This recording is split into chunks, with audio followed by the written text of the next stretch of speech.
Hello friends, coconut cookies ਦੀ recipe share ਕਰਦੀ ਹਾਂ ਤੁਹਾਡੇ ਨਾਲ। ਮੈਂ ਪੌਣੀ ਕੌਲੀ ਮੈਦੇ ਦੀ, ਅੱਧੀ ਖੰਡ ਉਹਦੇ ਨਾਲੋਂ ਤੇ ਅੱਧੀ ਕੌਲੀ ਨਾਰੀਅਲ ਦੇ ਬਰਾਦੇ ਦੀ, ਹੈ ਨਾ। ਥੋੜ੍ਹਾ ਜਿਹਾ ਸੈਪਰੇਟ ਰੱਖ ਲੈਣਾ ਉੱਤੇ ਲਾਉਣ ਨੂੰ, ਹੈ ਨਾ, ਉਹਨਾਂ ਦੇ ਬਿਸਕੁਟਾਂ ਦੇ। ਇੱਕ ਅੰਡਾ, 1 ਚਮਚ ਵਨੀਲਾ ਐਸੈਂਸ ਤੇ 1 ਚਮਚ ਬੇਕਿੰਗ ਪਾਊਡਰ, ਚੌਥਾ ਹਿੱਸਾ ਕੌਲੀ ਦਾ ਘਿਓ, ਹੈ ਨਾ।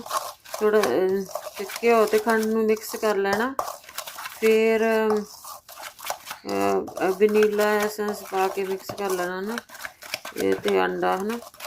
ਫਿਰ ਮੈਦਾ, ਬੇਕਿੰਗ ਪਾਊਡਰ ਪਾ ਕੇ ਗੁੰਨ ਲੈਣਾ, ਹੈ ਨਾ, ਆਟੇ ਵਾਂਗੂ। ਅਤੇ ਫਿਰ ਛੋਟੇ ਛੋਟੇ ਪੇੜੇ ਬਣਾ ਕੇ ਤੁਸੀਂ ਕੋਈ ਵੀ ਆਕਾਰ ਦੇ ਸਕਦੇ ਆ। ਅਤੇ ਫਿਰ ਜਿਹੜਾ ਬਰਾਦਾ ਤੁਸੀਂ ਰੱਖਿਆ ਸੀ ਨਾਰੀਅਲ ਦਾ, ਉਹ ਉੱਤੇ ਲਗਾ ਦੇਣਾ, ਹੈ ਨਾ। ਅਤੇ ਬੇਕਿੰਗ ਟਰੇ ਦੇ ਵਿੱਚ ਥੋੜ੍ਹਾ ਥੋੜ੍ਹਾ ਤਾਂ ਛੱਡ ਕੇ ਰੱਖ ਦੇਣੇ ਆ ਨਾ, ਜਿੱਦਾਂ ਤੁਸੀਂ ਕੋਈ ਵੀ ਆਕਾਰ ਦੇ ਸਕਦੇ। ਥੋੜ੍ਹਾ ਤੁਸੀਂ ਪਤਲਾ ਚਾਹੁੰਦੇ ਜਾਂ ਮੋਟਾ ਚਾਹੁੰਦੇ, ਹੈ ਨਾ, ਤੁਸੀਂ ਕਰ ਸਕਦੇ ਆ, ਤਾਂ ਬਣਾ ਸਕਦੇ ਸ਼ੇਪ, ਹੈ ਨਾ।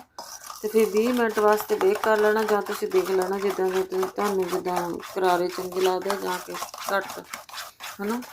ਅਤੇ ਦੇਖ ਲਓ ਬੇਕ ਕਰੋ, ਹੈ ਨਾ, ਕਰ ਲਿਓ ਤਾਂ ਫਿਰ ਫੀਡਬੈਕ ਦਿਓ, ਹੈ ਨਾ। ਅਤੇ ਹੋਰ ਤੁਸੀਂ, ਹੈ ਨਾ, ਮੈਨੂੰ ਸਪੋਰਟ ਕਰੋ ਜੀ, ਹੈ ਨਾ। ਅਤੇ ਥੈਂਕ ਯੂ ਜੀ, ਤੁਹਾਡਾ ਬਹੁਤ ਬਹੁਤ ਧੰਨਵਾਦ। Thank you.